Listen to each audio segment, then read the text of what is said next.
Two, one. Hello, ladies and gentlemen, and welcome back to another exciting film journey here on Delusions of Grandeur. I am one of your hosts, but today we are returning after our Christmas break to back to our good friend Boris's lovely subject here on the, well, why don't you tell us what you subjected us to this week? This week it's the Japanese horror movie Ring Zero Birthday, the prequel to Hideo Nakata's Ringu from 1998. This one is, even though it's a prequel to the first movie, as we know from the previous discussions we've had about the Japanese Ring franchise, there are two different sequels to the first Ring movie, which are Rasen and Ringu 2. So this one is actually set in the storyline with Ringu 2, not with Rasen. But even though Ringu and Ringu 2 were directed by Hideo Nakata, this one was directed by someone else, someone named Norio Tsuruta. And let's see what IMDb says about the movie. Yeah, directed by Norio Tsuruta, written by Hiroshi Takahashi and Koji Suzuki, starring Yukie Nakama, Seiichi Tanabe, and Kumiko Aso. And one interesting thing I want to say about this movie for the beginning is that it's loosely based on a story by Koji Suzuki, who wrote the novel series that started the whole franchise. So, while it may not be clear why this movie, Ringu Zero, which, okay, makes sense as a prequel to have this zero, but why is it titled Birthday, since no one is having a birthday in the movie, right? Uh, it's because the story it was based on was contained in Koji Suzuki's book called Birthday, which is the fourth installment in his Ring novel series. Now, Birthday is as the a book. birthday is Birthday the novel also a prequel story to The Ring? Partially. Birthday as a novel consists of three different stories. It's actually an anthology. The first story is called Floating Casket in the Sky, and it's a short spin-off about Mai Takano, showing us what happened to her in Spiral, or in the movie series in Rasen. The second story, which is the longest story of the book, it's called Lemon Heart, and that's the story that this movie was based on. Although Lemon Heart is actually very much different from this movie. Actually, there are more differences than similarities, but yeah, that story was the basis for this book. And the third story in the book is called Happy Birthday, which is like a short sequel to the third novel, which is called Loop. So yeah, this story was based on Lemon Heart, but like I said, the similarities between the two versions are actually very small. It's been a while since I read that book, so unfortunately I remember only bits and pieces from it, but as we go on, I will mention some differences that I can remember. Uh, Okay. so, yeah, the book is called Birthday because all the three stories have something to do with childbirth. Because if you remember from Spiral or the movie Rasen, uh, one major part of Koji Suzuki's Ring story is Sadako being reborn in flesh.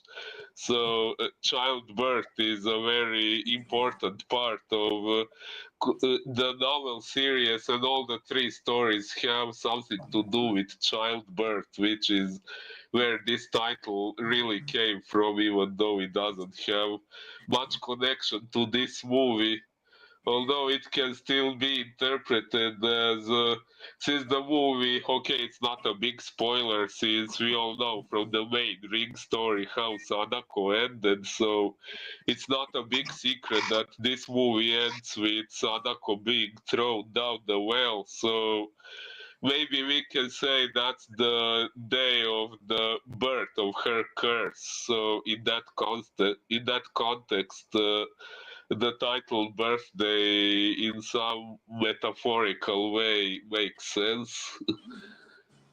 I'm going to go ahead and say that this is actually even though this was my first time watching the movie, I actually like this one above all the other Ring movies. Ooh, fair enough.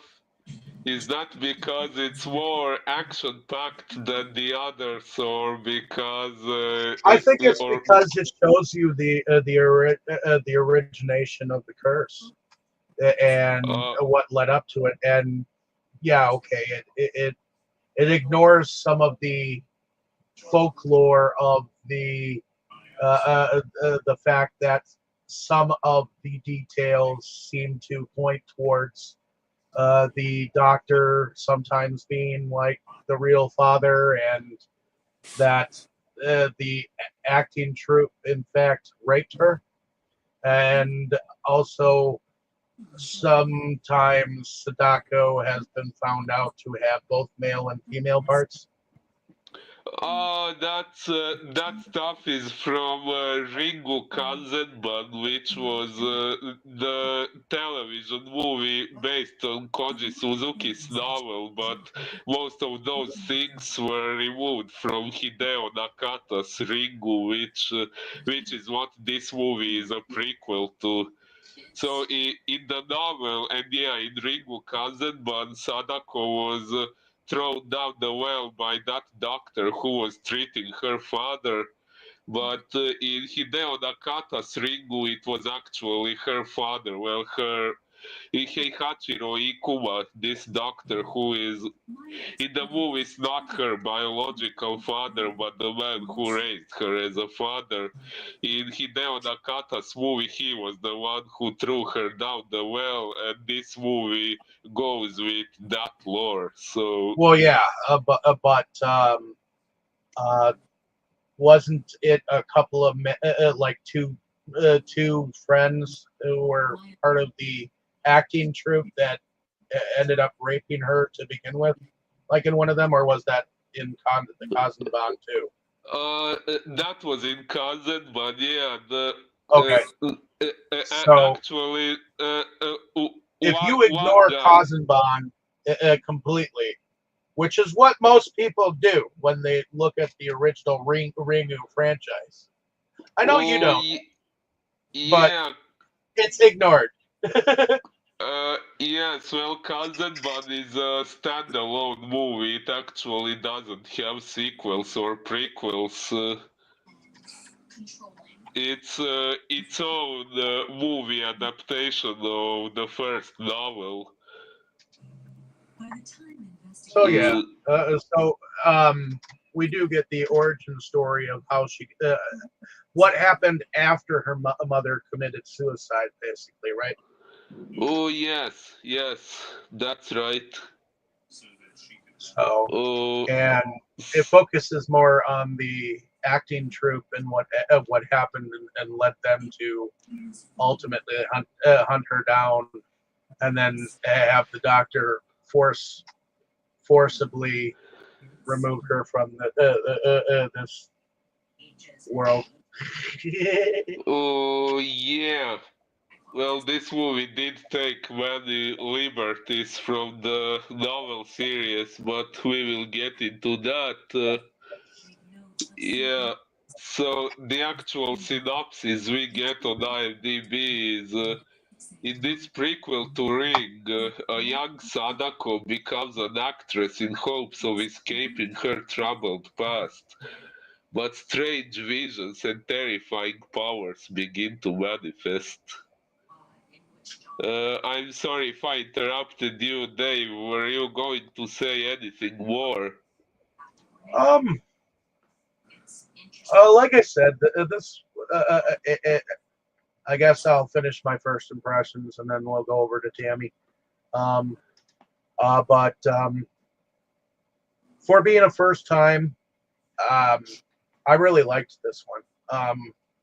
Maybe more so that you get to see Sadako as a human, not as like an entity, and like leading up to what exactly happens, and you actually kind of feel for her a little bit, because at the end of the day, Sadako was actually innocent. It was her doppelganger that split from her that was doing all the killing. You know. Oh, in this version of the story, yes. Yes, that's one thing they improvised the whole thing about there being two Sadakos. That's not in the novel. That's one of the things they made up for this version of the story, which, of course, is okay. This is their own take on the story of Lemon Heart. It doesn't. All they try to make sure is that it stays true to Hideo Nakata's Ringu and I guess Ringu too, but they weren't trying to make it consistent with the novels so much. Oh no, as directors tend to do, they tend to make it their own thing. If you let them go with their own creativity, I guarantee you, every director will stray from the original material. Yes. I wonder if you are thinking of the movie I think you are thinking of now. There are I mean, there are many movies where you could tell the producers actually were the faulty uh, uh, people behind how much a story was changed. But if you're going with a director that actually wants to stay true to the novelistic uh, uh, uh, capabilities that the novels that they originated from came from, uh, some are very straightforward and stay true to it. But if you get a director who just wants to do his own thing and make a Rorschach test of a film that kind of doesn't look like the novel, you're kind of not going with the fans of the novel. You're going with the audience instead, and then you have whether they will enjoy it or not. You know, so Huh. Yeah. what about you, Tammy? Was this a first time watch for you? Yeah, I guess I And what have to. were your thoughts on it? I guess I have to agree with you too that I like this one better than the other ones too. Probably for the fact that same thing. We got to figure out the origin of everything, you know. So, Who? um, it was made it also very interesting that there was actually two Sadakos in here, you know. Like Yes. So they're touching on areas of split personality disorders, except uh, in the physical sense, where they actually completely separated. right. Mm, So yeah, yes. I found this one a lot more interesting and everything for a number of reasons like that. So Ooh. And what about your? Are you pretty much done with your first impressions then, Tammy? Yep. Okay, and this was the first time watch for you. For Yes. me, ah, Okay, sorry. so Boris, what were your thoughts on this? And I know this wasn't a first time watch for you. Yeah, of course, it wasn't my first time, as probably most people who know me already know that I was a huge fanatic and nerd for the Ring franchise back in 2012. And yeah, I saw this movie quite several times back then. Not sure how many, 3 or 4 times. Today was though the first time I watched it after not watching it for many years. And my first impressions when I saw the movie were good. When I watched it for the first time, I had not read the corresponding novel part yet. I thought the movie was pretty good. Okay, it was very sad, but it couldn't really be any other way since it had to it had to end the way it did in order for the first Ringu movie to for the story of that movie to be possible. Uh, while I generally don't usually like tragic endings, in this one, like I said, it was inevitable. But what I really did like is that Sadako got her revenge on all the assholes who were trying to hunt her down before she really deserved it. Uh, and I also liked the romance story between Sadako and Toyama, although unfortunately that obviously couldn't end very well. No pun intended. uh, but yeah, all in all, I liked the movie when I read the story, it was based on. At first, I was rather confused, but further analysis made the novel or the short story in that book clearer to me. And yeah, oh yeah, one thing that I was really interested about when I was watching this movie for the first time was the character of Shigemori, the director in the theater. So uh, before I watched this movie, I had read the first novel, Ring, but not the prequel. And in Ring, it was mentioned that Shigemori died as a result of something involving Sadako, but it was portrayed very vaguely in the first novel, very confusing. So I hoped this movie would clarify things for me, and so I was really curious to see how this character was going to end. But yeah, since they were doing their own thing, what happened to the character in this movie couldn't really be put in the same context with the first novel. But yeah, like I said, in Lemon Heart, it's an entirely different story. So yeah. Uh, Okay. so yeah, I guess that would be it from my first impressions. Okay. Let's go into the plot line then. Yes.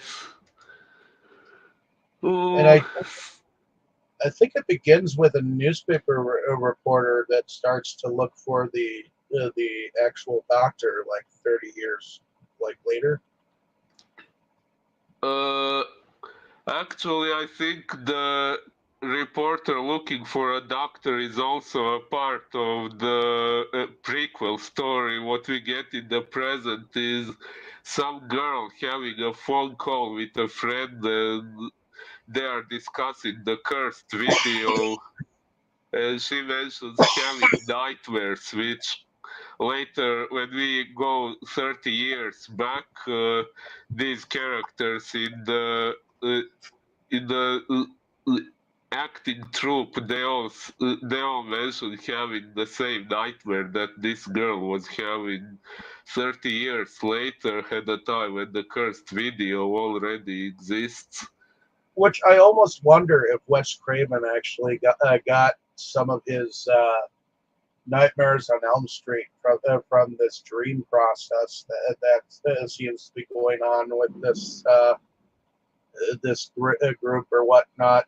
Because there are a couple of Nightmare on Elm Street movies where they all share the same dream.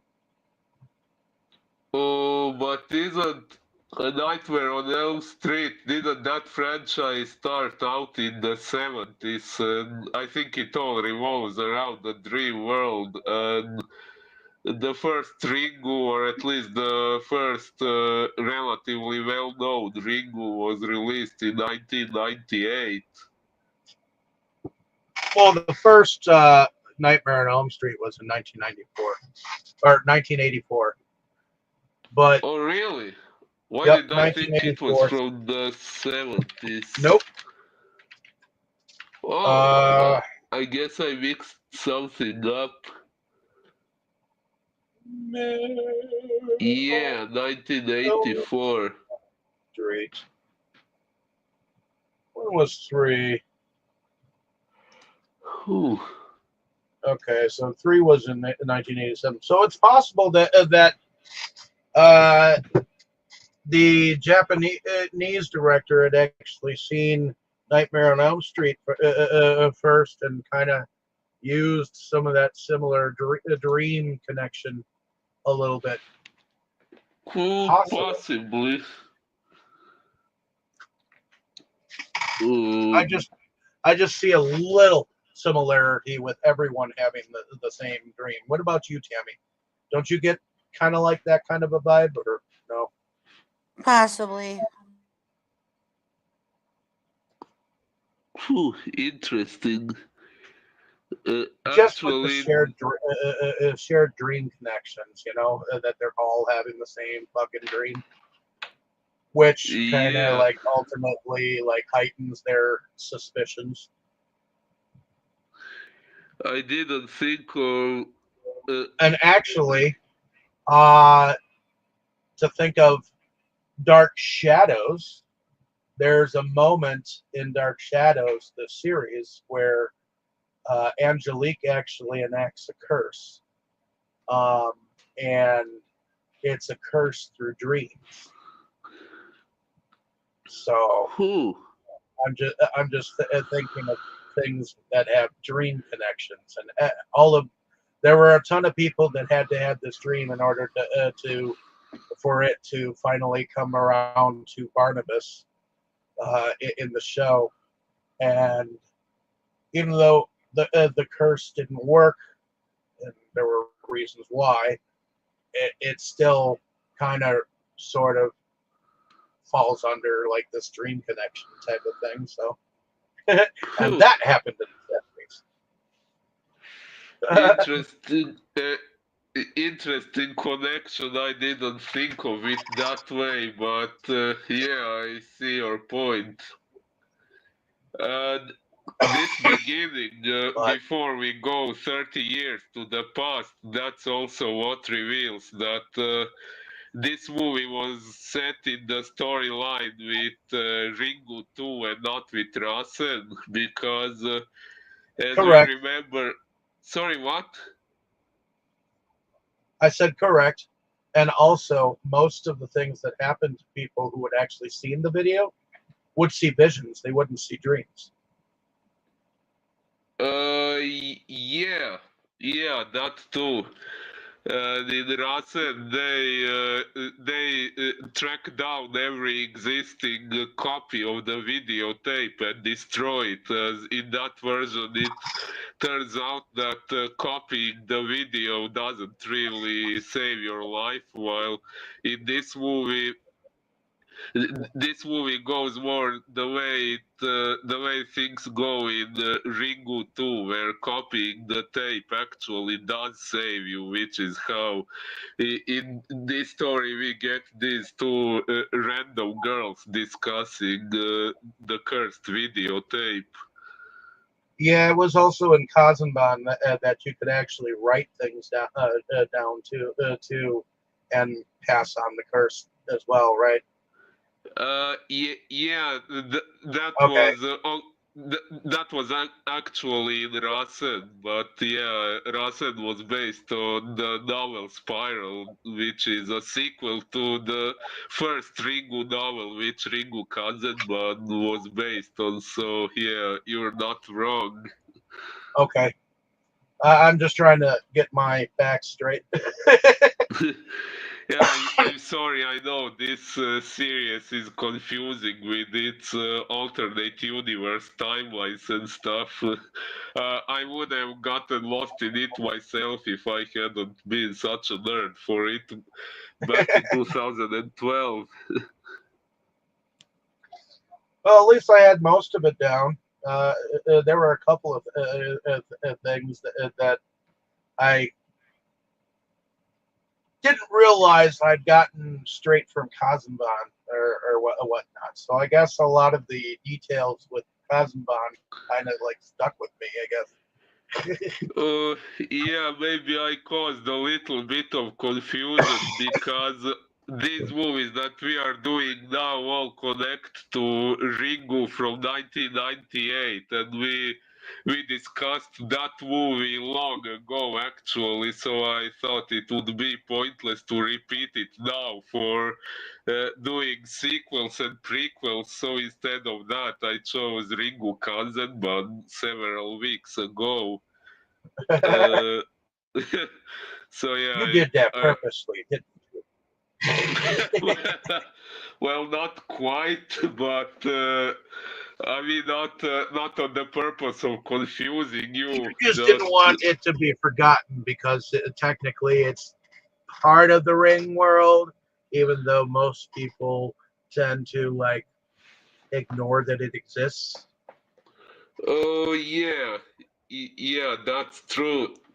And also because although Ringu Kanzenban and Hideo Nakata's Ringu are very different from each other, they still have at least some basis of the storyline being the same. So I thought Kanzenban would also somewhat refresh your memory on the classic Ringu Hideo Nakata's one, which is the one that these movies connect to. So yeah, I thought it would at least somewhat refresh your memories on that one.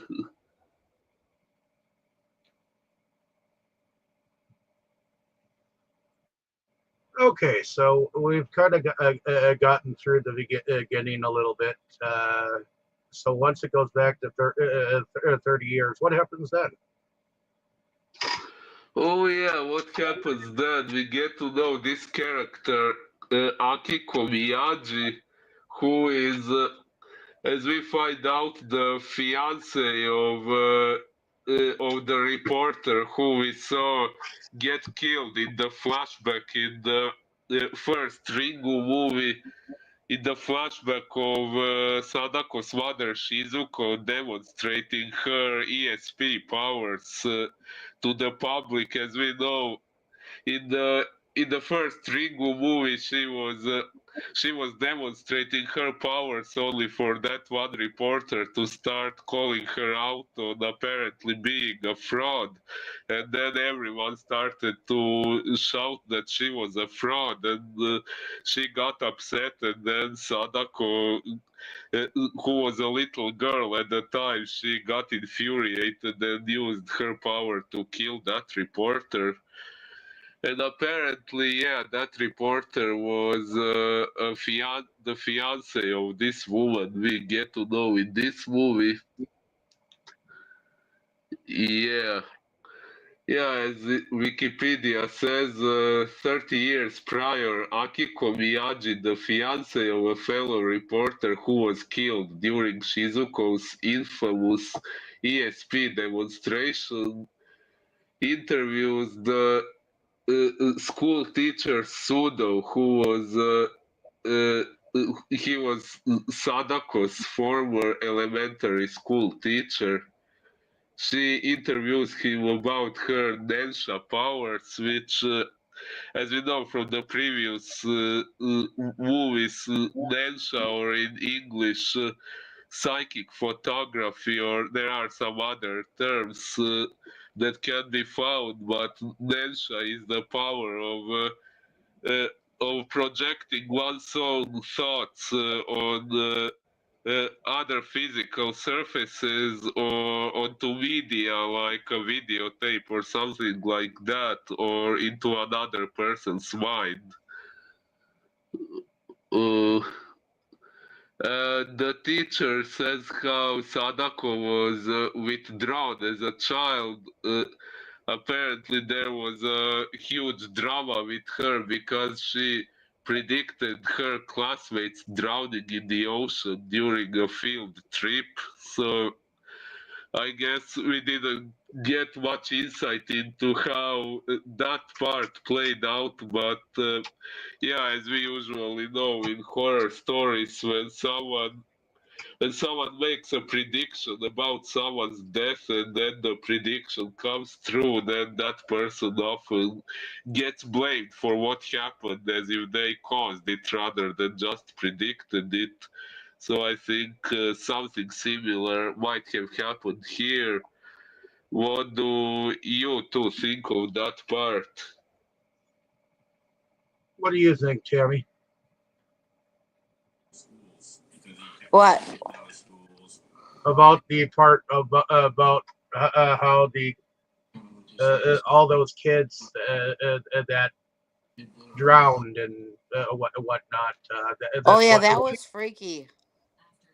How she didn't. She was the only one that did not go in the water. You know, Yes. she said she was.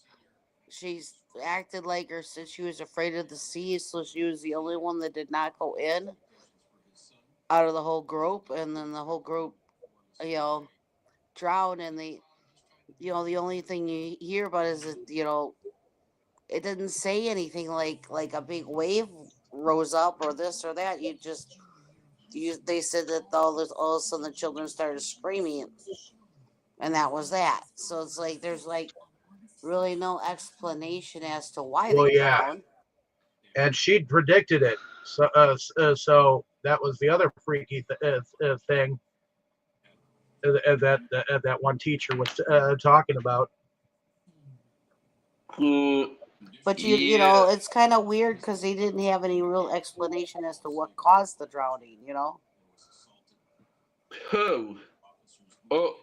Well, yeah, true. I didn't think of that.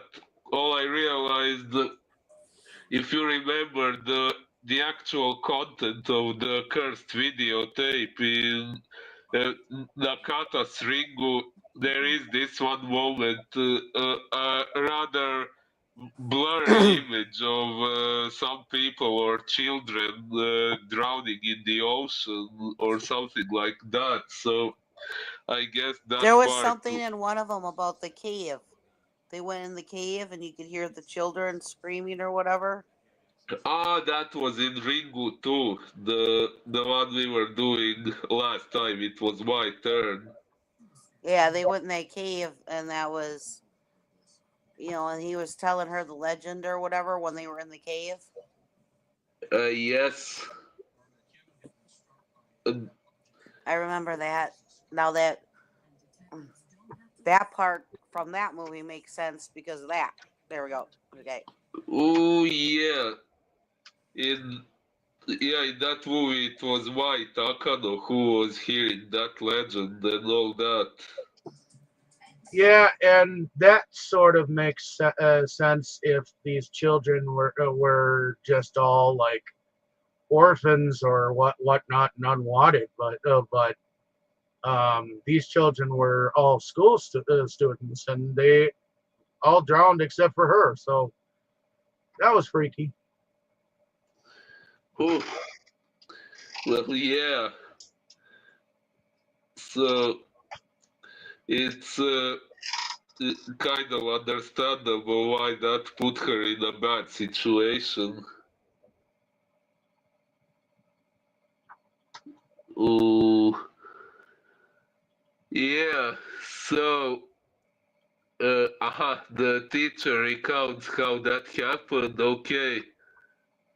And in the meantime, we get to know Sadako, who is now a 19-year-old young woman who joins this acting troupe as an understudy. Uh, so, so yeah, we see her. At first, we see her in the solitude of her home, apparently rehearsing the lines uh, for a role that is not really hers, but Ak- Akayo or Aiko or whatever her name is. Aiko, Aiko, yeah, she was. She was the lead actress in the theater group at the time, and we can see that Sadako kind of wished she was in Aiko's place, but she wasn't. She wasn't intending to do anything about it, but apparently her alter ego did for her what she needed shortly afterwards. But yeah, uh, so at the beginning, we see Sadako rehearsing those lines as if it was her role, which it really isn't. But yeah, she is obviously a very talented actress, and uh, this troupe director Yusaku Shigemori, he he apparently really likes her, and that's what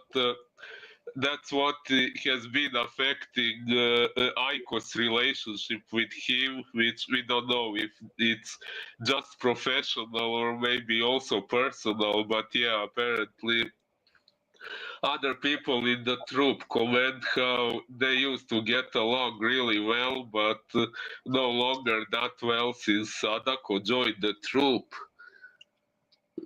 Uh,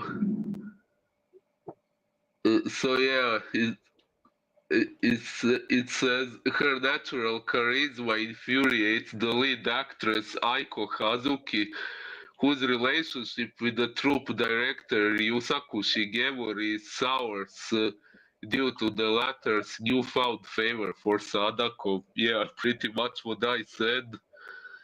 So, what do we think about that part? Go ahead, Tammy.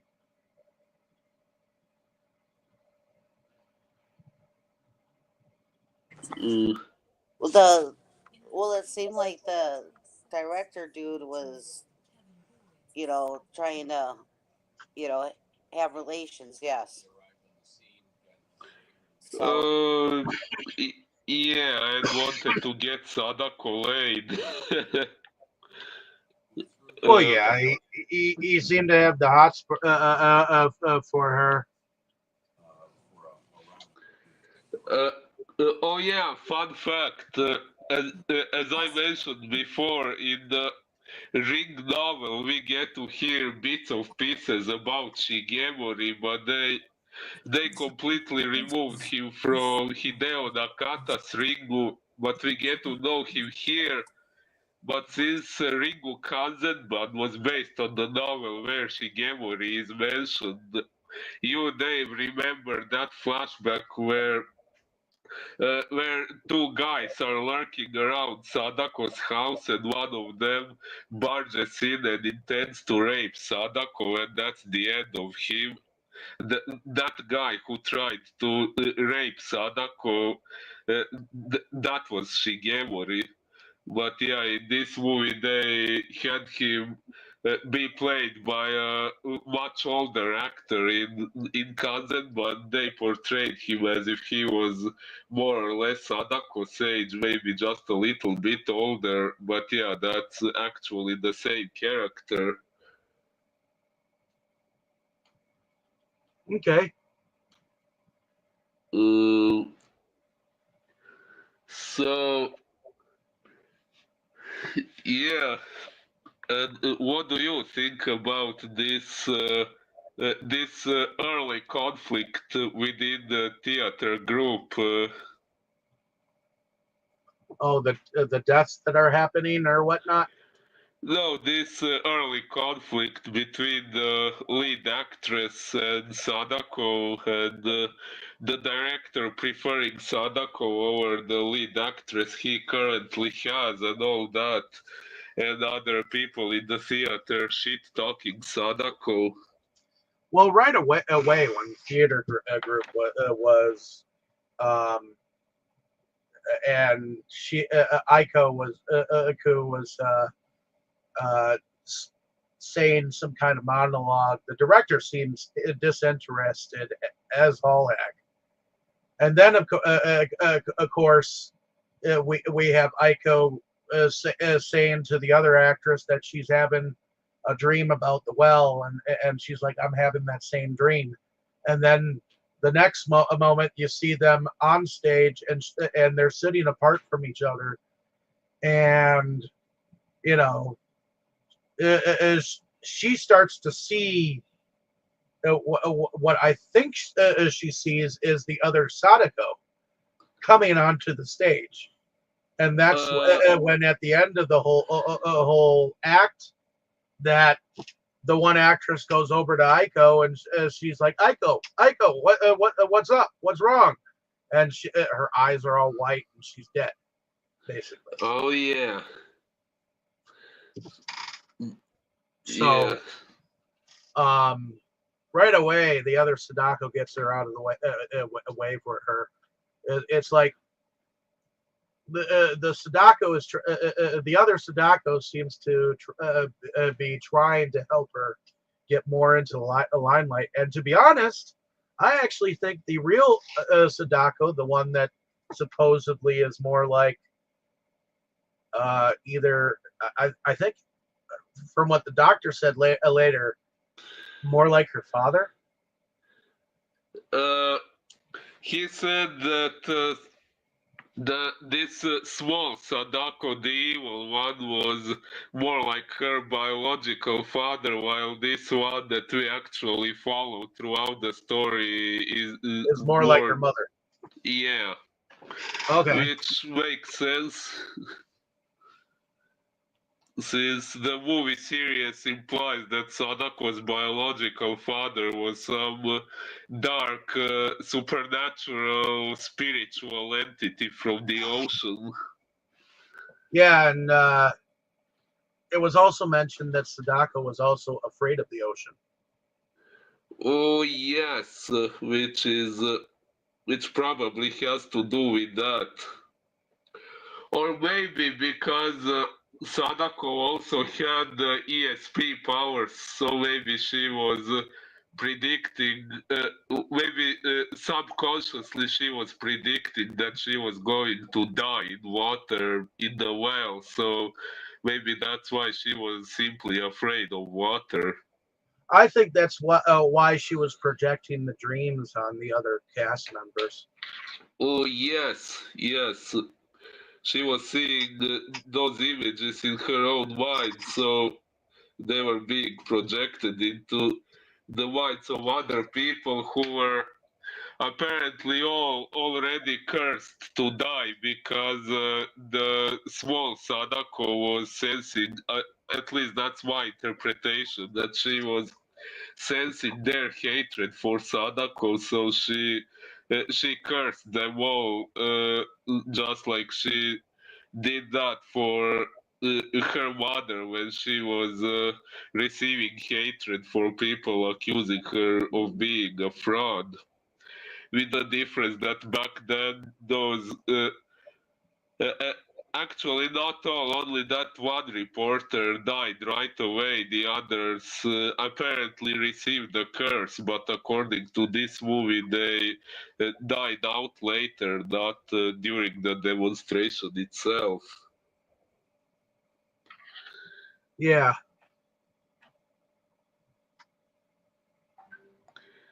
Yeah, it says that no one who witnessed that demonstration is still alive. So I guess that's what it means. Okay. Yeah, and there is this part about photos being processed, and we find out that everyone who is cursed to die gets has their faces blurred on the photos, very much like the victims of the videotape in the first movie.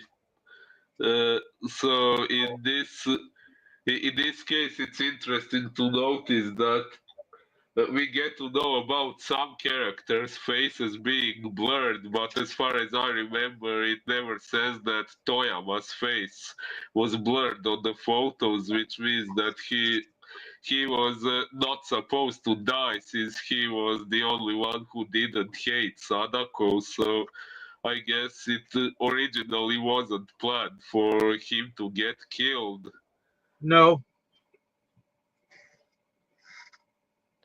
Mm, yeah. And I do think that that character has actually, I think in Kazanban, that character, to me, was the one that pushed her in. But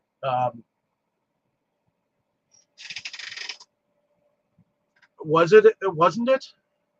Uh, uh, I'm sorry. I'm sorry. What did you just say?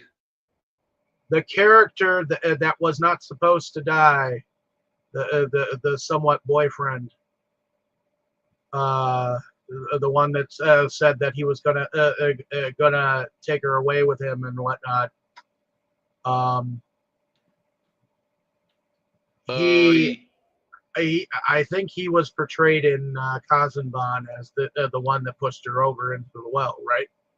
oh no, that was the doctor who was treating her father. He was excluded from this movie series from Hideo Nakata's Ringu and Ringu 2 and Ringu 0. His name was Jotaro Nagao.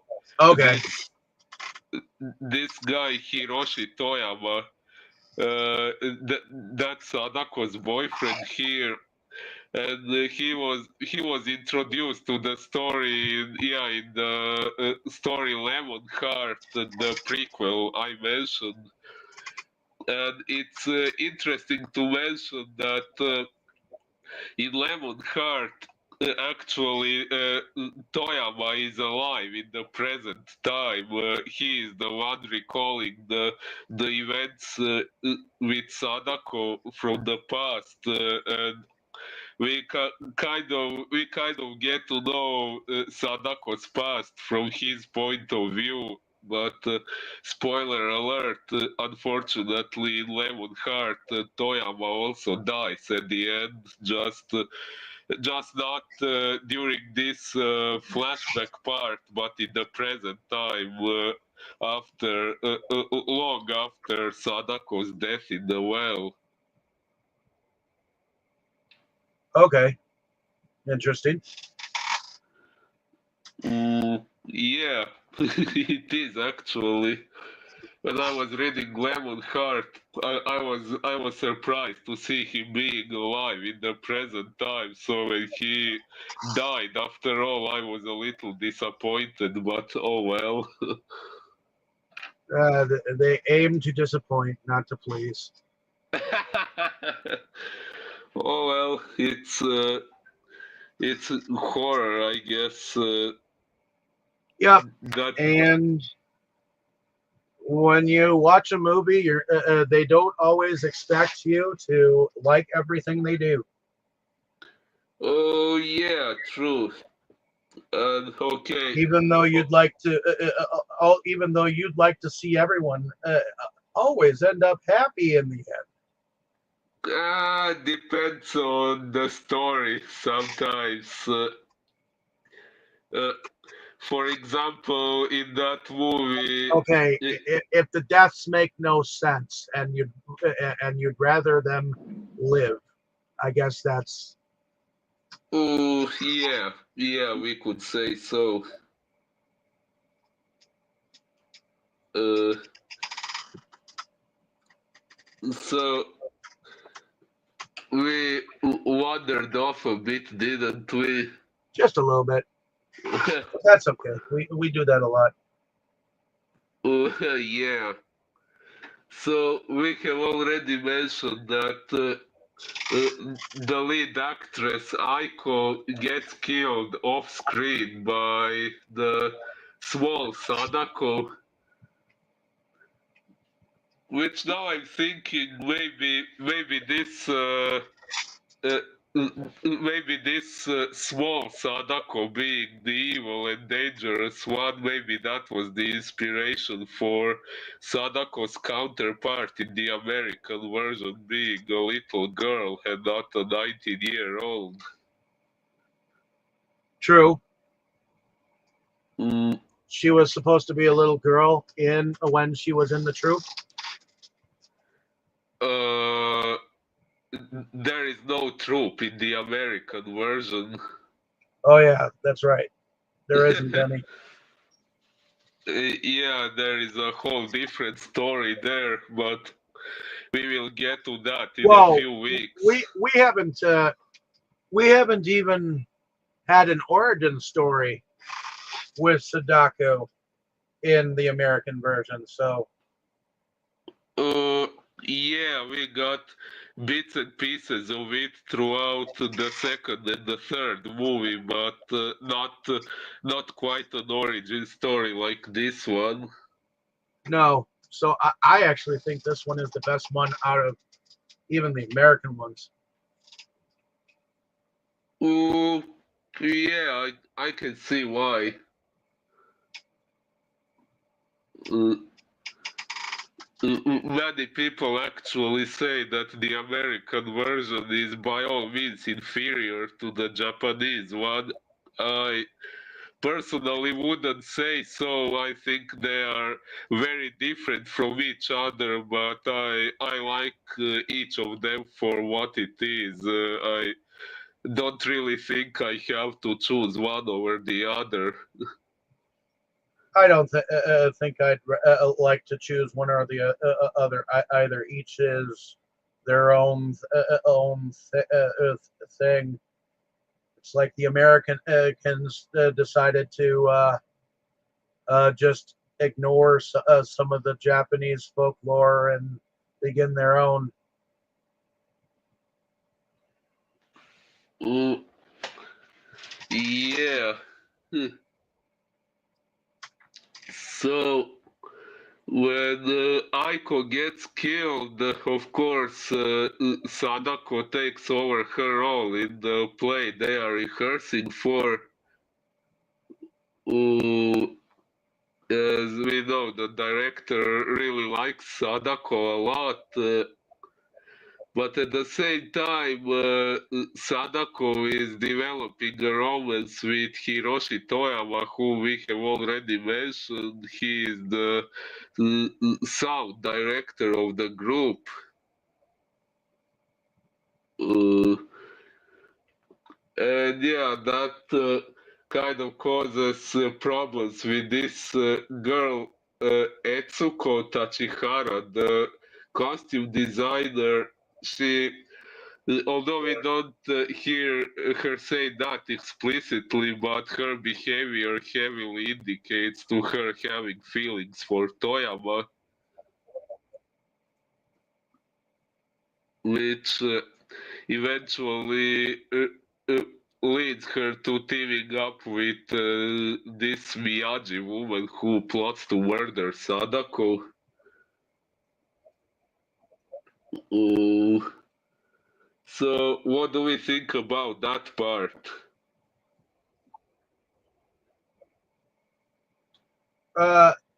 What about you, Tammy? Well, just typical jealousy plot. I mean, what else is there to say? Well, okay, that's a good point. So this girl likes the guy, and the guy doesn't like her the way he likes this one. So then she's gonna have an Yes, attitude against yes. Wikipedia says that Etsuko was Toyama's girlfriend, which I'm pretty sure is incorrect. The thing is, Sajuko, I don't think was chasing after him. You know, the the girl that was doing the dress was chasing after the guy. Yes, yes, but it also Sajuko wasn't chasing after him. sorry, what are you saying about Sadako? She wasn't the one chasing after the guy. Oh, well, yeah, The girl that was doing the dress was, but she was still jealous because she realized that what was his name? Toyama. Toyama, like, he only thought of her as like a friend, but thought of Sadoko, he liked her. So, you know, Yes. Yeah, so things between Sadako and Toyama developed just naturally. yes. Uh, yeah, so Sadako was receiving praise from Toyama and also from Shigemori, the director, while the other troupe members were beginning to distrust her and fear her. And yeah, they were all suspecting her to have something to do with Aiko's death and other supernatural occurrences, like they're all having the same dream about the well and all that. And yeah, they all saw the apparition of a little girl who looks like Sadako, which interestingly enough, it was implied that the little Sadako was physically separated from the main Sadako, and that Heihachiro Ikuma was keeping her imprisoned and dragging her to stop her from growing. Yet somehow, and it wasn't explained how, she was still finding her way out to go after people trying to harm her, to put it that way, sister. And it wasn't really explained how she was going out. Maybe it was some sort of, I don't know, astral projection or something. It also doesn't make sense if she was somehow able to go out. Why would she still go back home for Ikuma to keep dragging her? Right. Yeah, I was a bit confused about that part. Do either of you have any thoughts on that? Um, Explain it again so that I know how to answer. Uh, what I'm saying is, they said that after the death of Sadako's mother, that Sadako split up in two parts. That this evil Sadako became a physical entity of her own. She wasn't a ghost or something like that. She had a physical body, and Heihachiro Ikuwa was, he said that he was drugging her to stop her from growing and becoming more powerful. So if he was drugging her, it's logical to assume that he was keeping her in prison. This small evil Sadako. Well, Yeah, yeah, in a sense, but he was doing so for the goodness of mankind. He knew she was evil, so I kind yeah. of agree with what he was doing. Yeah, that does make sense, but if he was keeping her imprisoned and drugged, how was she able to get out and appear in the theater and kill people? Ah, that kind of Because she goes was a part of Sadako, so she could go where she went. correct. And technically, even though she was a split personality and could walk around like any human or whatnot, if Sadako was the other Sadako was in trouble or needed help, she'd probably be there in an instant spiritually. So, and So, because all of these people were dreaming all these things in their dreams, don't you think that maybe that the other Sadako is also in part somewhat entity? hmm. Well, yeah, maybe it could have been something like her astral projection or something.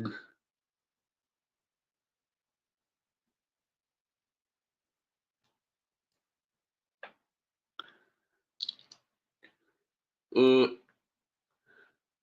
are you guys still here? You both Yes. muted yourselves. I was wondering why I was We were suddenly waiting for we were waiting for you to go on with the story. I thought we were done. oh, oh, sorry. Uh, so yeah. Wait, what's this? Oh, Miyagi is told by Sudo, this former school teacher of Sadako's, that yeah, that Shizuko, Sadako's mother, descended to madness before her suicide. Ever since moving to live with Dr. Heihachiro Ikuba, that Sudo heard strange childlike noises in the attic, which, yeah, that means that the small Sadako was being kept imprisoned in the attic. Which is fine for me. She could stay there. Yeah, I guess. I mean, I know at the end of the day, in reality, police and authorities would probably think of that as abuse and whatnot, and they'd probably do the stupid thing of going and getting her and like putting her into the system and not realizing what evil that they are releasing. Uh, I always sort of kind of in the back of my mind think that Sadako is similar to Pandora in Greek mythology. You take her out of the box, she's gonna, produce all kinds of evils. Oh, interesting comparison, actually.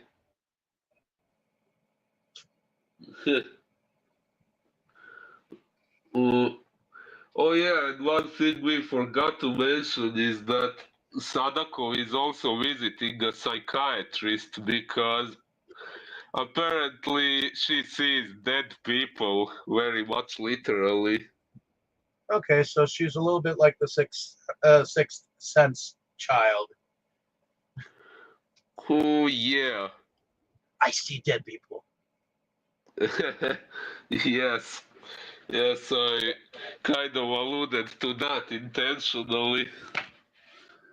Uh, but yeah, she really was seeing apparitions of people who died.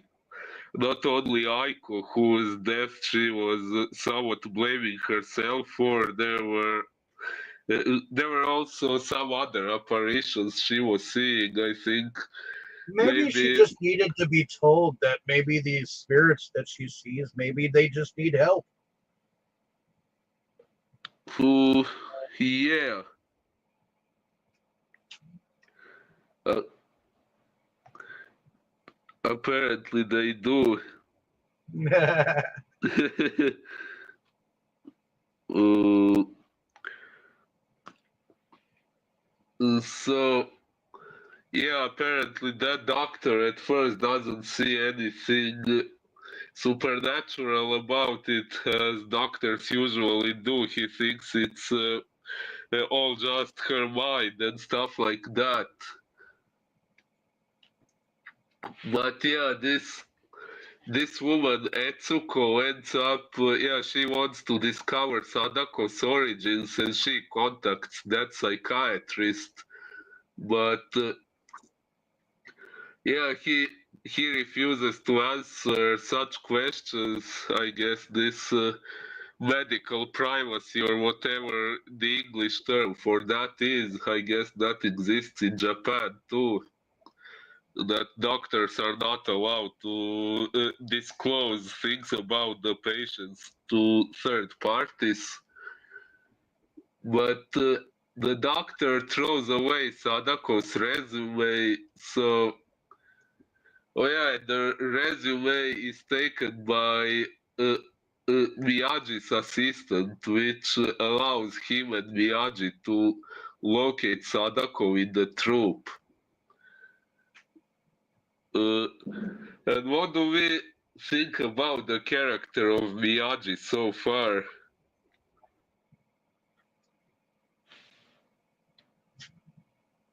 The newspaper reporter, or is it this the boyfriend?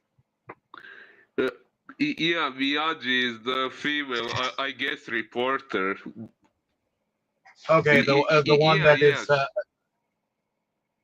I think she goes in with the right intentions, but doesn't realize the whole picture at the end of the day.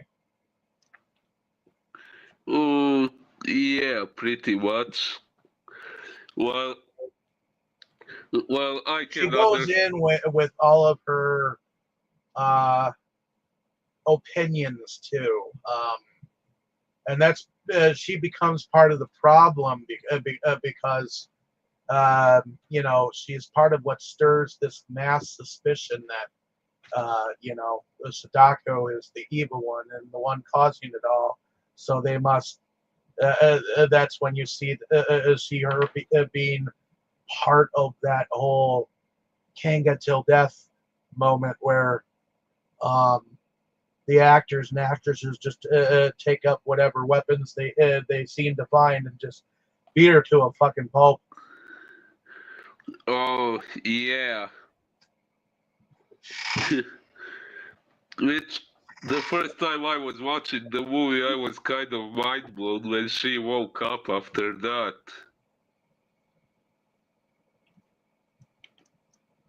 Yep. Uh, but yeah, truth be told, even though I could understand why Miyagi would want to avenge her fiance, I really disliked her character and really wanted her to end the way she eventually did. Yeah, I can see that. Uh, yeah, so let's see. Yeah, so Miyagi finds Sadako in the troop, and what does it say? Oh yeah, she and her assistant show up and start taking photos of Sadako, and then what happens?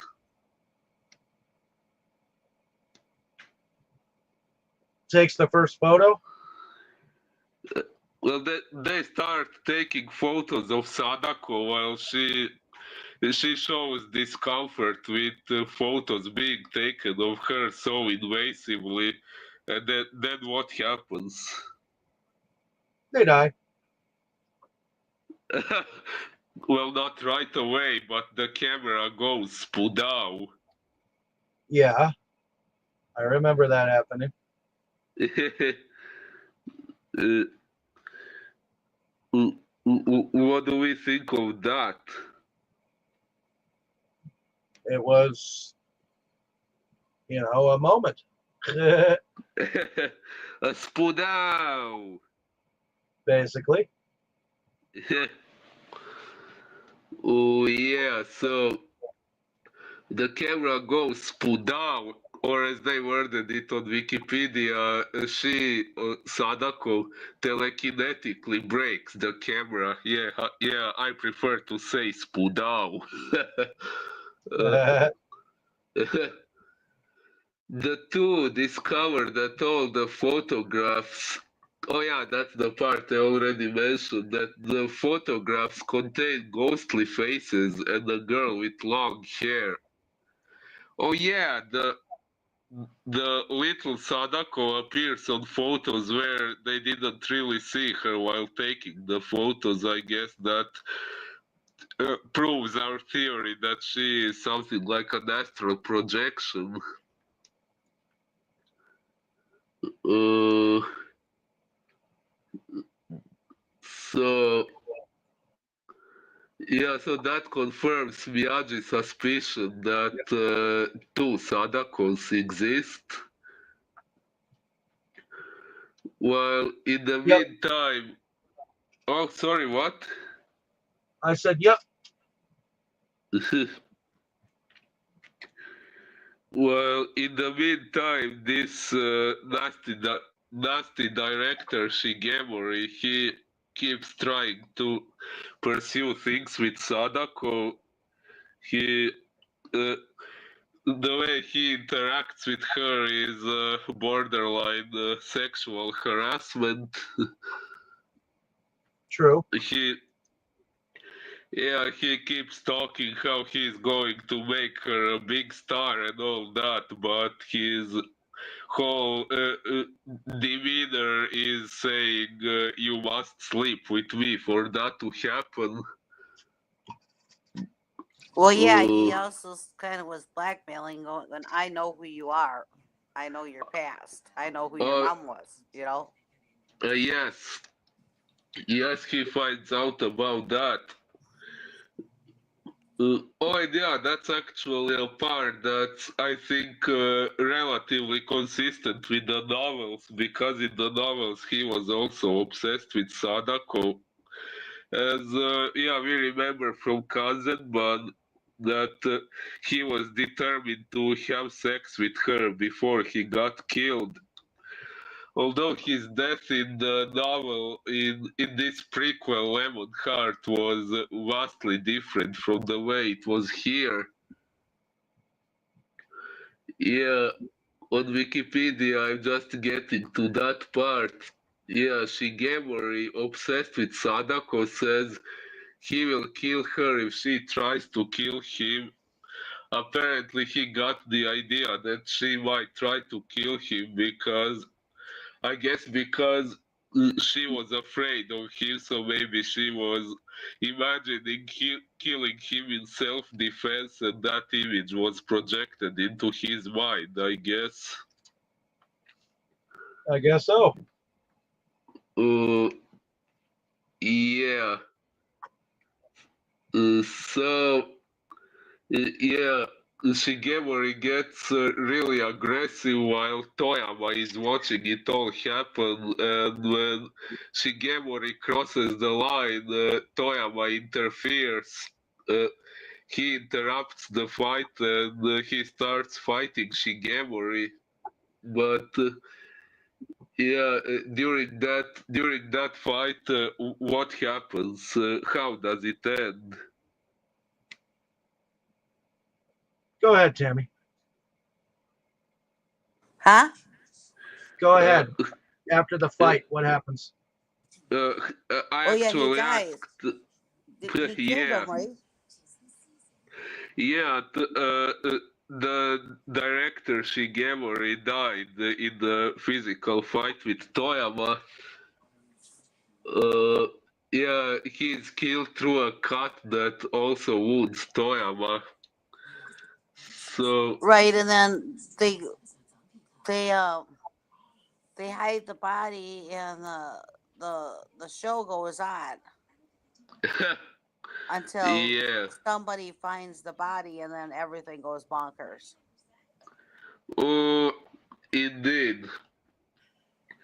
And even I think, regardless of them finding the body, Etsuko and Miyagi have their plot to distract Toyama from his job in the sound booth, so Etsuko can replace the tape containing the sound they needed for the play with this recording of the demonstration of Shizuko's power where a reporter got killed. So she does that in order to expose Sadako. We forgot to mention though that we also find out about Sadako having healing powers. This uh, good version of Sadako. So Toyama has this deep cut wound, and she heals him just by touching him. And the doctor sees the wound being miraculously healed, and he is confused how that happened. And Sadako also heals a man in a wheelchair in the waiting room, and some nurse or doctor or whoever sees when the man suddenly starts walking, and it's also an apparent miracle. Uh, uh, But the thing is, everybody around her is misreading things. She is not trying to use the powers that she has for bad. She's trying to use them for good, because nobody knows about the other the other one of her, the other half of her, or whatever, you know. Yeah. yeah, So, and that's the sad part, because everybody is totally against her. They're plotting against her and everything else, and she has not done anything wrong, you know. indeed. Yeah, which is pretty much why I didn't feel sorry for anyone who died except for Toyama.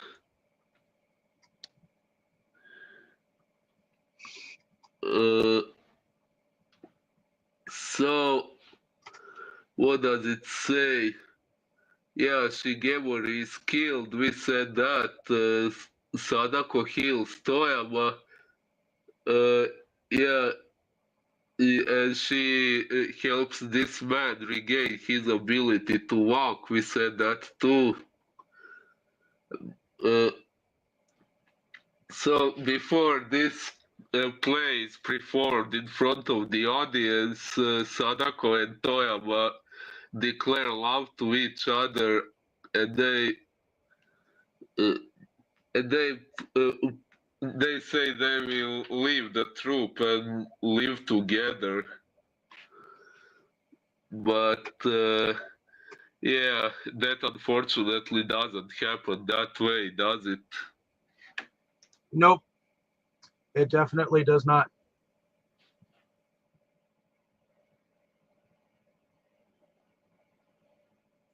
So yeah, as we have already said during the play, the tape is replaced and everyone gets to hear what happened at the demonstration. So, what do we think of that scene? At the end of what? I said, what do we think of that scene when they are supposed to perform the play in front of the audience, but it all gets ruined with this tape being Well, replaced? their director has definitely noticed that he was missing, and then of course the one dude has to be curiosity killed the cat kind of guy, and discover the body. And then of course that one older actress lady, she immediately is like, "It's Sadako's fault," and so she gathers the mob and and just and the character that is in love with the guy who does the audio stuff for the play. Well, she has been contacted by the a reporter, and she's given the tape recording of the initial um, uh, when her mom was ridiculed by the public. Yeah. Well, And she plays that over the loudspeakers, and everyone's like, "What the fuck is this?" And of course, Sadako, well, she's freaking out. She starts seeing her mom, and then it's like chaos ensues. And then because she's freaking out, they think that she's like showing signs that she did it and did everything. So that's what leads up to them beating her to death. yes, yes. And truth be told, after that happened, I was rather shocked that Toyama was still just going along with them, that he didn't try to fight them and get justice for Sadako. Yeah, Mm, because after that, unfortunately he's in shock. So he just kind of like jumps into the vehicle with her body holding her hand, and that girl that's in love with him sees that he actually did love her. So I think that's why she ultimately tries to let them escape. But Sadako knows that it is the end for her. yes, yes, unfortunately.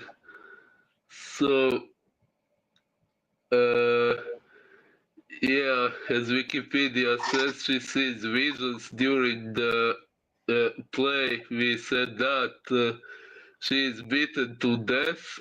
They take her body to Heihachiro Ikuwa. Yeah, so this is where we get to know Sadako's foster father. He is mentioned earlier, but this is when we actually get to see him as a character. Uh, So, what do we think of him? He tells them that Sadako split into two beings, which, okay, we have already processed that. Yeah, that they resemble her real parents. The malevolent one resembles her unknown father. And yeah, she is. Uh, that version of Sadako is kept in the attic. Ikuma is keeping her imprisoned and drugged, kept from growing further. Uh, but before they can kill this evil Sadako, the two Sadakos merge into one. Uh, Yep, uh, they merge back together. yeah, actually, Sadako is first escaping with Toyama, but then she wants him to leave and save himself, which he unfortunately doesn't do. And in that moment, the small Sadako fights the big one, and they merge into one. And in that moment, for whatever reason, Toyama gets killed. I'm not sure why exactly. Who? Toyama, the good guy. I think he got killed because the alter ego was jealous. Well, not only jealous, but this is the reason why she told him to go, because she knew that once she was going to be going back with the other one, that something was going to happen to him. He just wasn't listening. He was thinking with his nards. Yeah, So after Toyama's death, Sadako is overtaken by her evil self completely. And what happens then? Is nobody is safe. Oh yeah, all assholes get their comeuppance finally. Uh, so yeah, all these people who beat her to death previously, which she somehow came back to life from. uh, she she just passes by, doesn't even get close to them. She just passes them by from a distance and turns to them, and they all just drop down dead one by one. Uh, the last two are Miyagi and Etsuko. They hide in this shed or whatever it is. Throughout this whole thing, Miyagi has been carrying a gun intended to shoot Sadako to death, which didn't end up happening. But now, uh, yeah, now they hide in this shed in fear of Sadako, but she finds them, and yeah, we see Miyagi point the gun at Sadako, and then we hear gunshots. But we find out that instead of Sadako, it's Miyagi and Etsuko who have been shot to death. We don't find out how exactly that happened, but I think since Sadako has this power of influencing people's minds, maybe when Miyagi pointed her with the gun, I guess Sadako put thought into her head to, instead of shooting Sadako, to shoot Etsuko and herself to death. Although Wikipedia says rather than face Sadako's wrath, Miyagi shoots Etsuko and herself, but I think Wikipedia made quite several other mistakes anyway, so I think the way I interpreted it makes more sense. What do you think? Oh, we already said that that's what was going to happen. That's what happened when we heard the shot. The when we heard the shots. Yes. We already figured that that's what happened. So Yeah, I'm pretty sure that's what happened.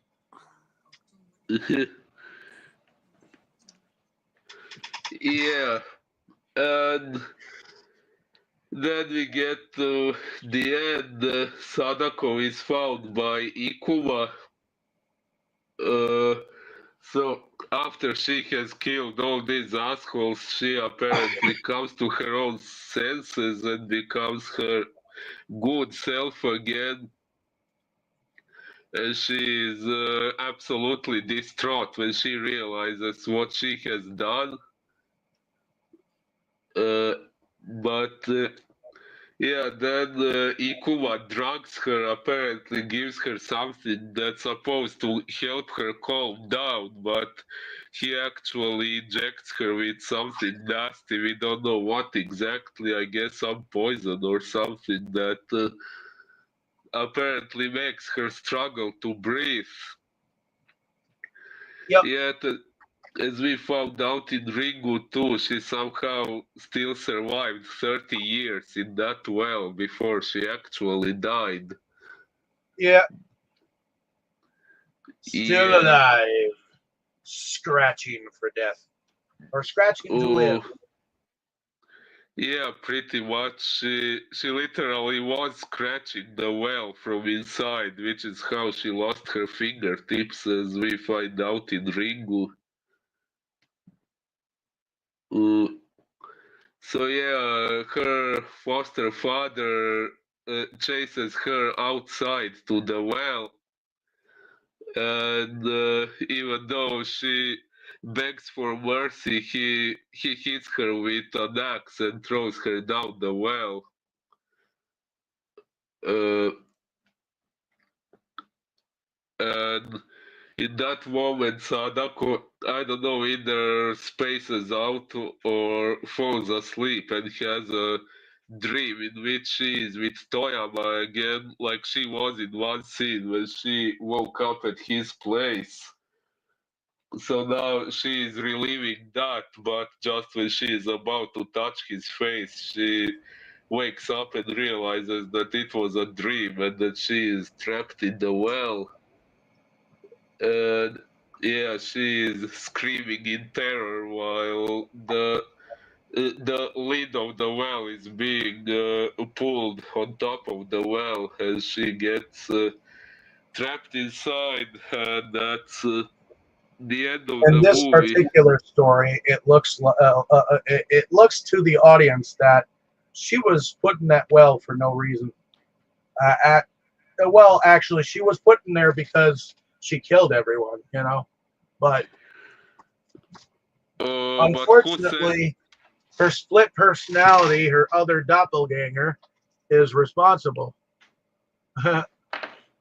Yeah, well, that the evil part of her became a part of her again. They merged into one, which is probably why the reason why her father decided to kill her after all.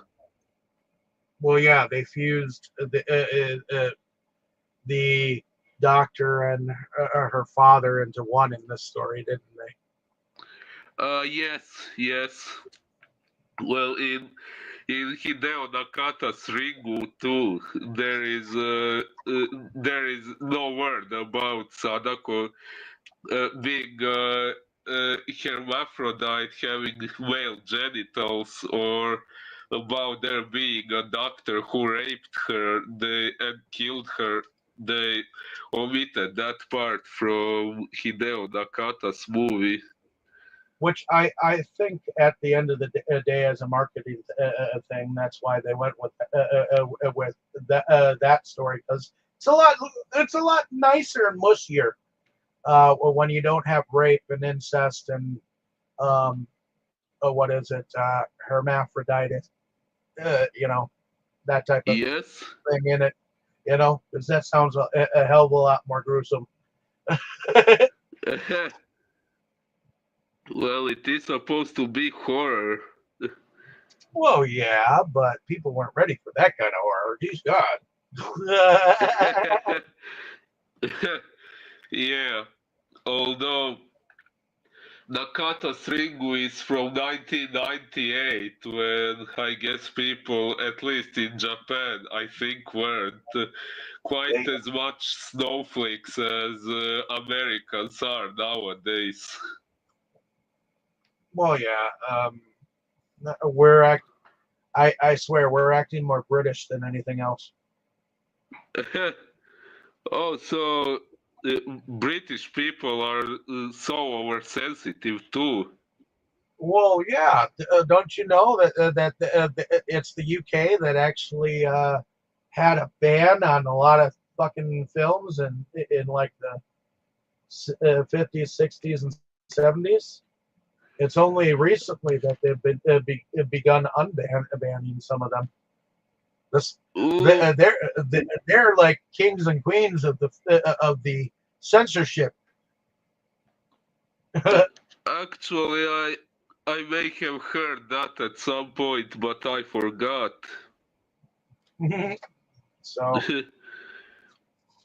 well, it is from Britain that a lot of our immigrants are originally from, our ancestors. So Y- the Protestants, of course, tried to escape the tyranny of the king's taxes. Well, look what we didn't escape. Unfortunately. Well, we had a Boston Tea Party and everything, but heck, that didn't stop the taxes from growing.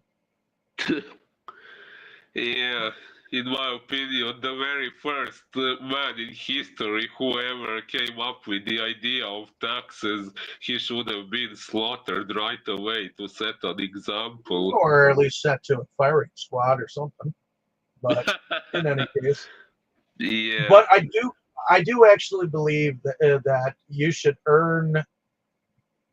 should have a system of earning your way to getting somewhere. I just don't think it's doing any good to have everything cost so much if you get my drift. So Oh yeah, I agree we're pretty we're much. working ourselves to an end of the world type thing. I guarantee you that. But in any case, you can't stop the inevitable. I guess. At the end of everything, I guess we are at the production Production. stage in the Yes. story. So what did you think about production overall, Tammy? I thought it was pretty good. I liked this one, like I said at the beginning, or better because it did go back into the what started all of this and everything, and um,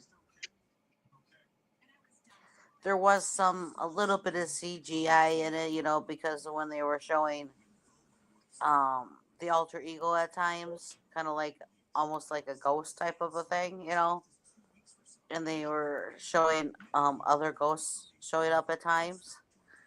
But other than that, it was pretty straightforward. Oh yeah.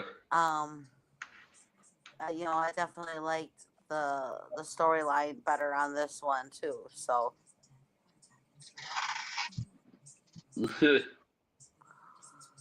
I have to agree with you, Tammy. I think this storyline was the best line.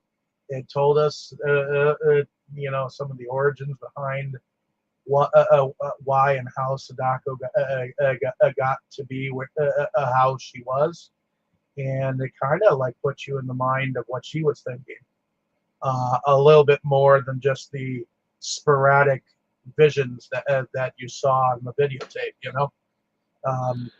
The videotape is more like a riddle that it seems like the people have to figure out before they die, whereas this is what happened, and at least this is the story that I think the directors and the producers at the time wanted you to focus on, as to what was the real story, at least to to the generalized public, that this is what happened, and this is what led up to it.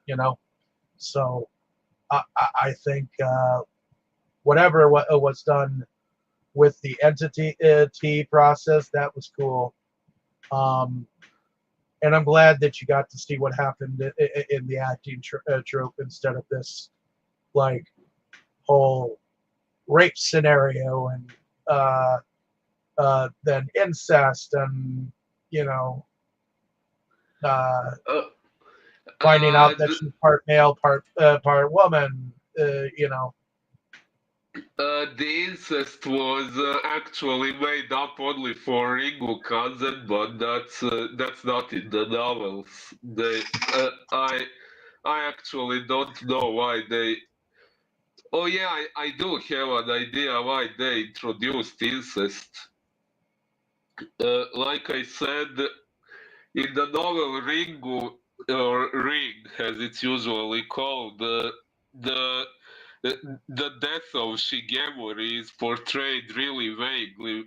Yeah, if I remember correctly, it was said that he witnessed something terrifying before his death, but we don't know what exactly. And unfor- unfortunately, when it comes to having had a novelization beforehand, when it comes to putting things to film, you kind of have to ignore the novel. Even though you read it and you loved it and everything like that, the buck stops here. Now the Uh, film is an entirely different monster. So, so well, whatever was the book is no longer. This is the movie, and this is what they're trying to get you to accept. But I get that uh, that you like to compare a lot of it because the novel came first, you know. So, yes. Well, but novels it, don't always what is it transfer well when it comes to films. And I yeah. know this because a lot of Stephen King's novels haven't entirely transferred well either. I knew you were thinking of The Shining. uh, Um, but uh, uh, it's not just The Shining. It's the Harry Potter books. I mean, I know there's a hell of a lot of Harry Potter fans who were upset, truthfully, fandom wise, when they changed the shit in the movies. You know, so um, it it comes down to what you can transfer to film and what will what will be better in the long run. So I'm glad that we have this movie. I actually think even though it loosely is based on the short story and there are definitely a lot of differences, I think they did a good job of portraying an interesting aspect to Sadako. And oh this yeah, is what we have so far of an origin story.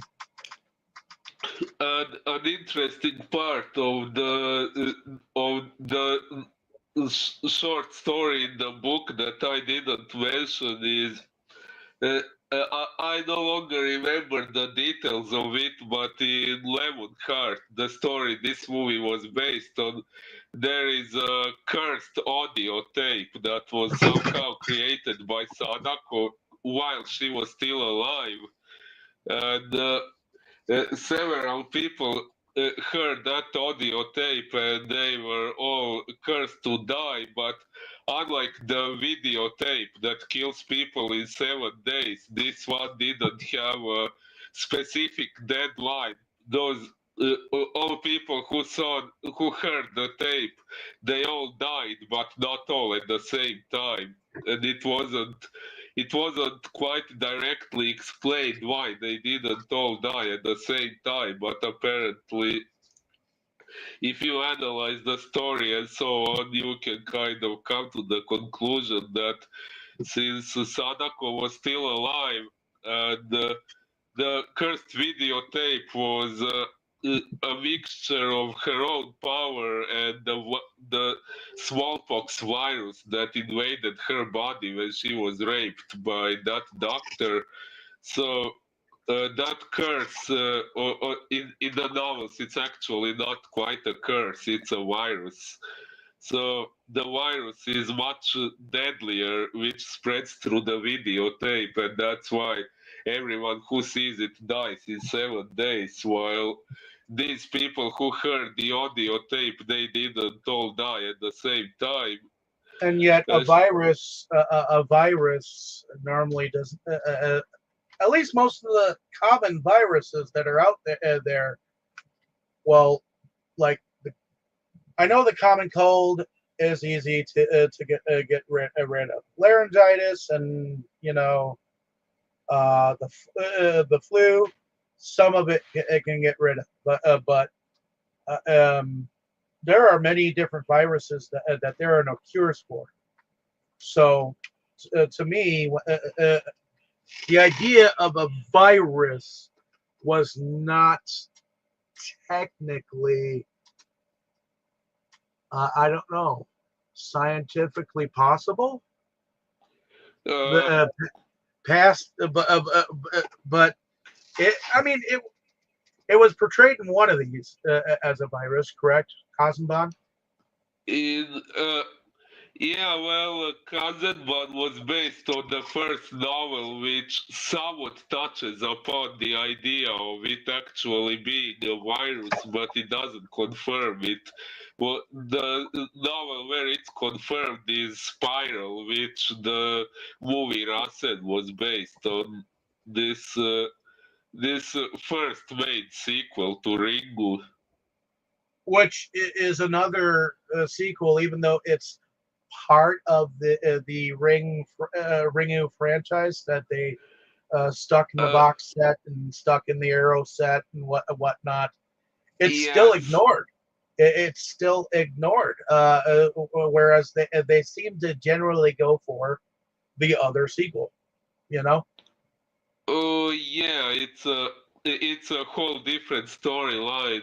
Rasen is that story that starts with the autopsy of Ryuji Takayama, and there is the whole talk about viruses, DNA, this and that. Sadako gets reborn, and her clones start invading the world. That story.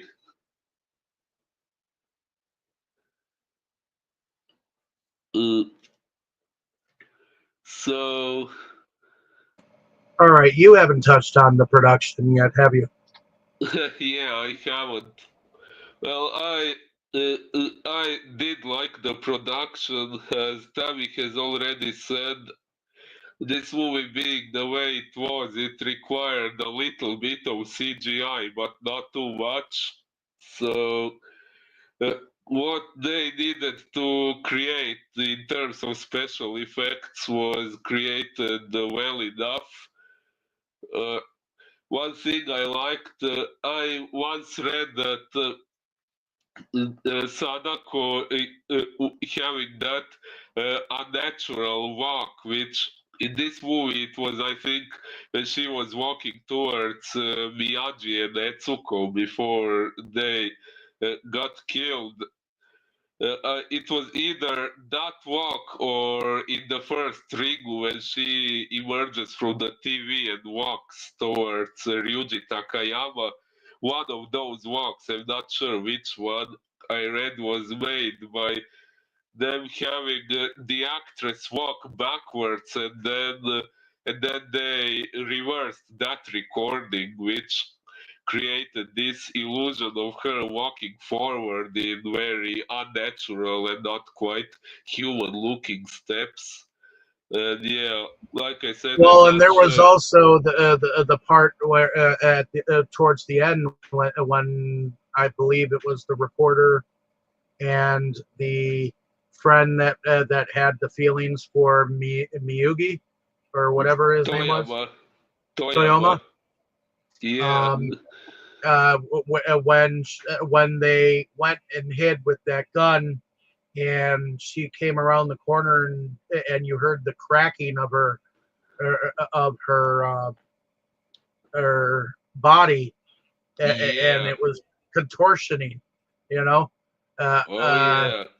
that is also something that seems to be part of the Sadako entity or the evil side of her. So it, just the fact that people can pop their bones like that, yeah. I've seen some of that on America's Got Talent or things of that nature, or people who actually come in and do dancing from time to time. They're able to pop their bones, and you can hear it. Some of that is All just. right.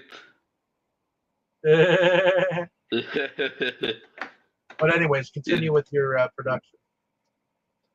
uh, well, I was going to say I found that part really cool. Yeah, maybe a little bit of special effects was required for the moments of Sadako seeing ghosts and things like that, which was also uh, done well enough. Uh, Other than that, I think that's pretty much all I had to say about the production. Okay, I guess we'll go ahead and talk about the music. Was there any music, to be honest? Uh, there was an ending credit song, but aside from that, I didn't notice anything special. What about you? Well, let me see if I can't look it up real quick.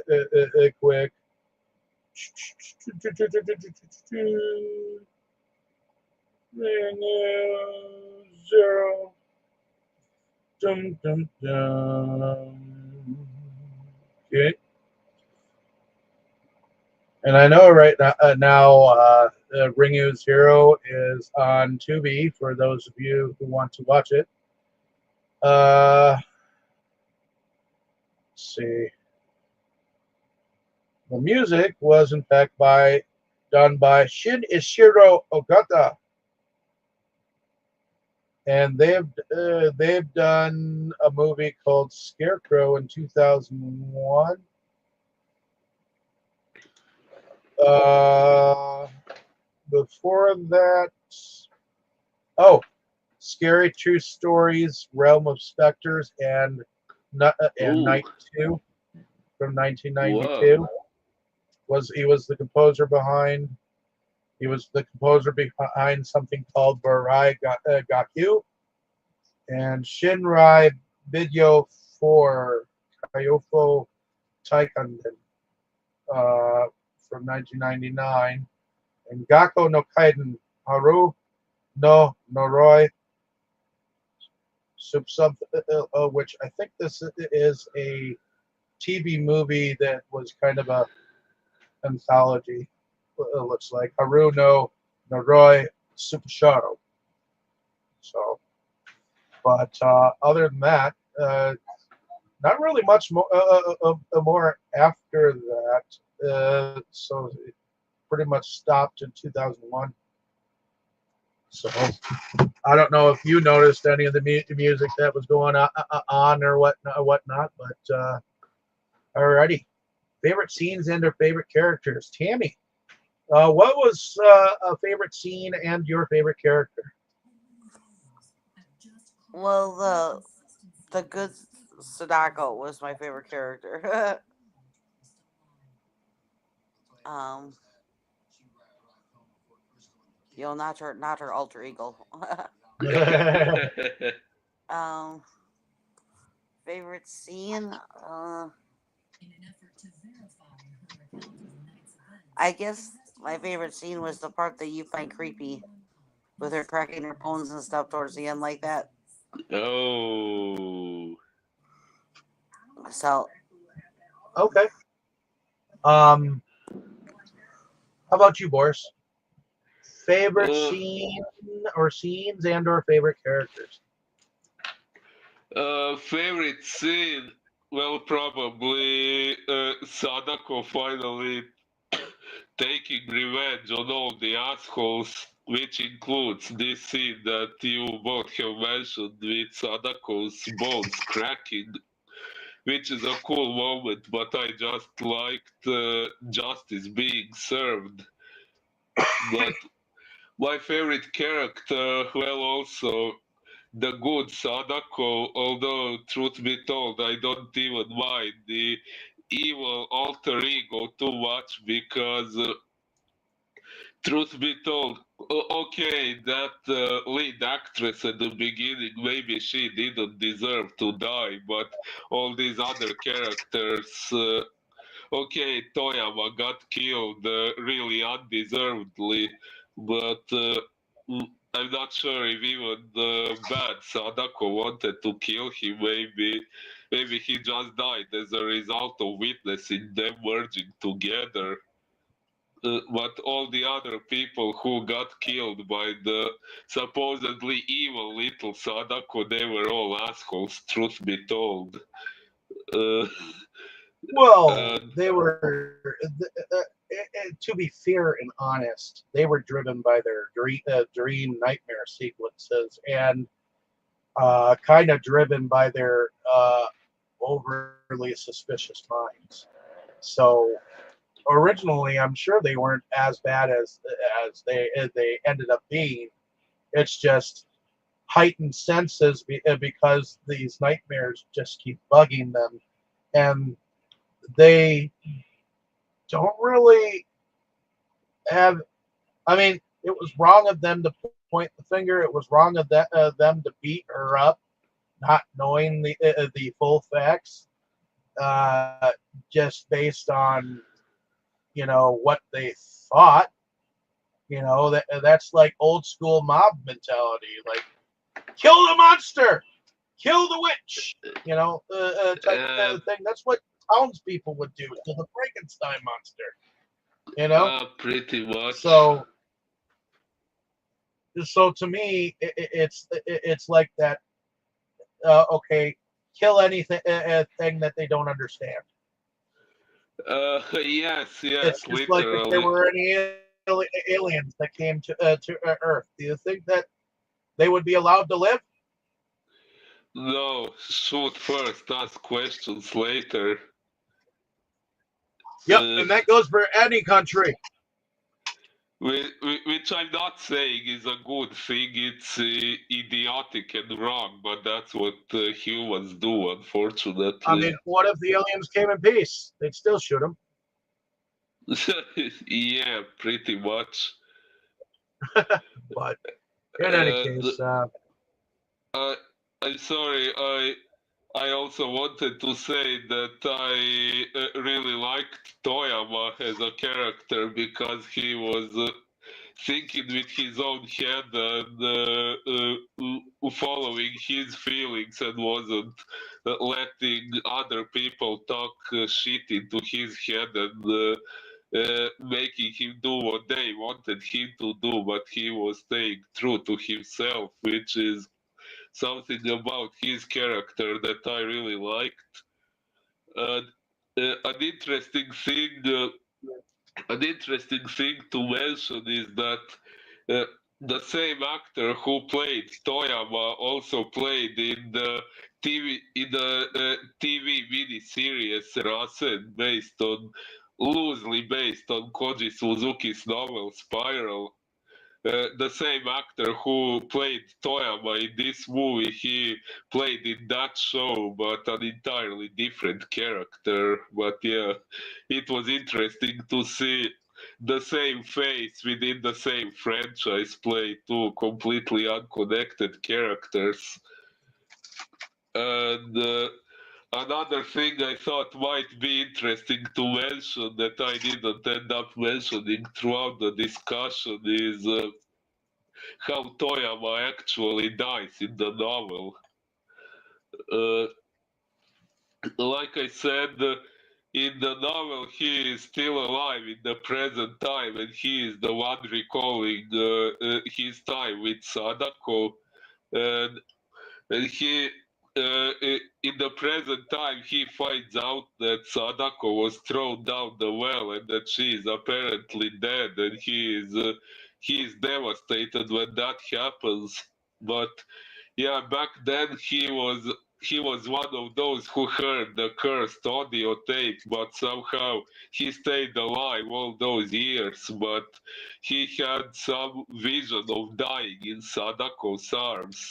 But as we saw in Spiral, Sadako is reborn eventually, and Toyama ends up running into this reborn version of her, fully grown up and looking just like her real self in the she looks like herself before she was killed in the movie Rasen based on Spiral. When Sadako is reborn, she looks like Mai Takano, if you remember, but that's bullshit in the novel. When she is reborn, she looks completely like her original self.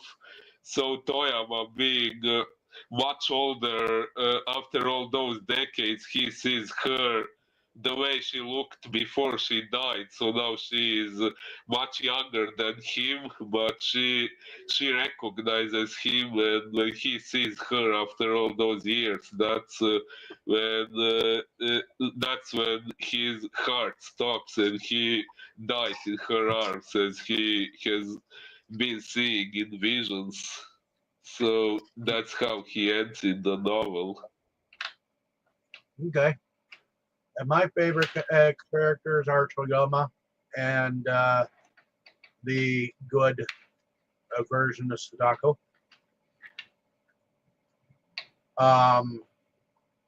I did kind of like that Sadako actually got revenge on those who were persecuting and hurting Sadako. That's why she did it in the first place.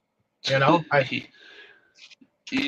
Yes, even that reporter who got killed by the evil Sadako, he wasn't killed for no reason. He was killed because he was attacking her mother. well, she's the one who got that gun and was part of it, part of the problem. So Yes, yes, pretty much. not pretty much, she was part of the problem. Yes.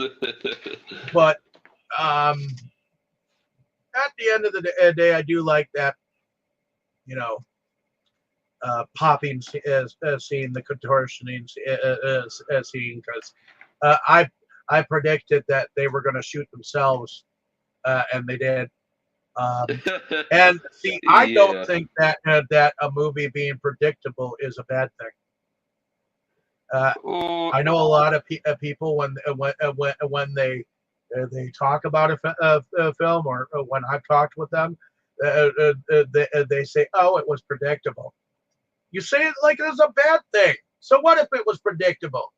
You know, I well, don't in care some whether it was predictable or not.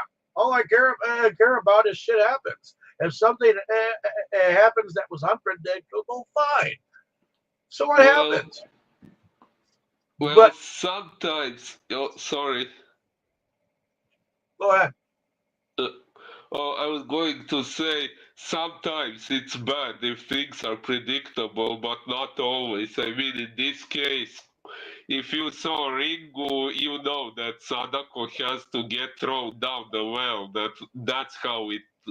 That's how she has to end. So when someone points her with a gun, you know they're not going to shoot her. See, I So disagree that predictability is bad at all for anything. See, but you and I are going to differ on that. So we're just going to have to deal with it. well, I'm saying it's not always bad. In this case, it wasn't bad, but And I'm sometimes saying it's. it's never bad. Well, okay. So, uh, in any case, um, I think, and I think I do. I don't, even though I know it's sad. Um, I like the moment where she has the dream and then she wakes up and was like, "Fuck, I'm fucked, aren't Oh, I?" oh You know, yes. moment. Uh, Even though I know it's sad, and I know you're supposed to feel sorry for her and all that jazz. You do feel sorry for her at the end of everything. She didn't deserve. She didn't deserve. If they wouldn't have fucked with her to begin with, I do think that her split personalities would have stayed split, and nobody would have been fucked with. But because there was so much animosity towards her from the get-go in the theater troupe, I think that's why the other Sadako fucked with them and gave them those dreams and then started to kill them off Uh, one by one. yeah. Okay, I'm not sure why the first woman got killed, Aiko, this lead actress. Maybe it was because she was also a Because little bit. Aiko, because Aiko was the favorite actress of the director at one point in time. But now that Sadako, who is beautiful, comes along, the director has a roving eye. So his eyes start going towards Sadako. And now Akeo, or whatever her name is, starts to feel and know this, that the director is not interested in her anymore. So there is some animosity being put towards Sadako by that main actress. So of course, Uh, Aiko has to die. yeah. He must die in the evil Sadako's eyes, because in order to be put forward to the front and help her, she thinks that okay, Aiko needs to be eliminated, and I think that's what happened. And there was Yeah. animosity that was being shown towards Sadako from Aiko. Well, yes, yes, there was even from her.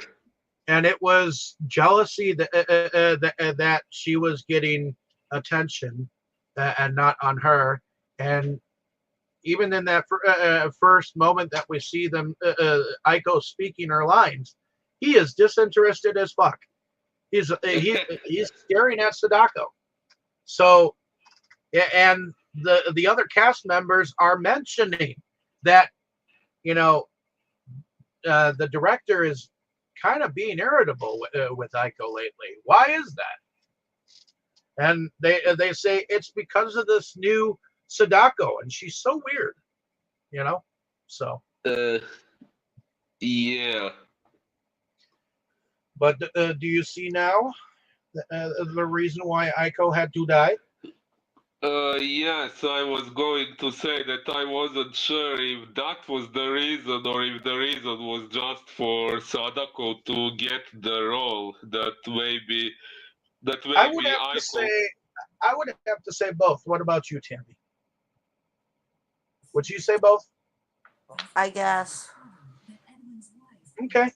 Well, at the end of everything, um, I guess that would be it. So, hopefully, you ladies and gentlemen have enjoyed our discussion on Ringu Zero, otherwise known as Ringu Birthday. Um, and like, share, and subscribe. Let us know down in the comments whether you liked our discussion, whether you liked the film, and if you have, let us know those thoughts too. And I guess we'll see you next time. Tammy, have you chosen the next movie that you want to do? I was thinking something fun. Is Batteries that the not name of the included. movie? Oh, batteries not included? Yeah. Okay. Battery is not included is the title. Yep. Let's That's a see. classic. That's a classic movie. Ooh, 1987.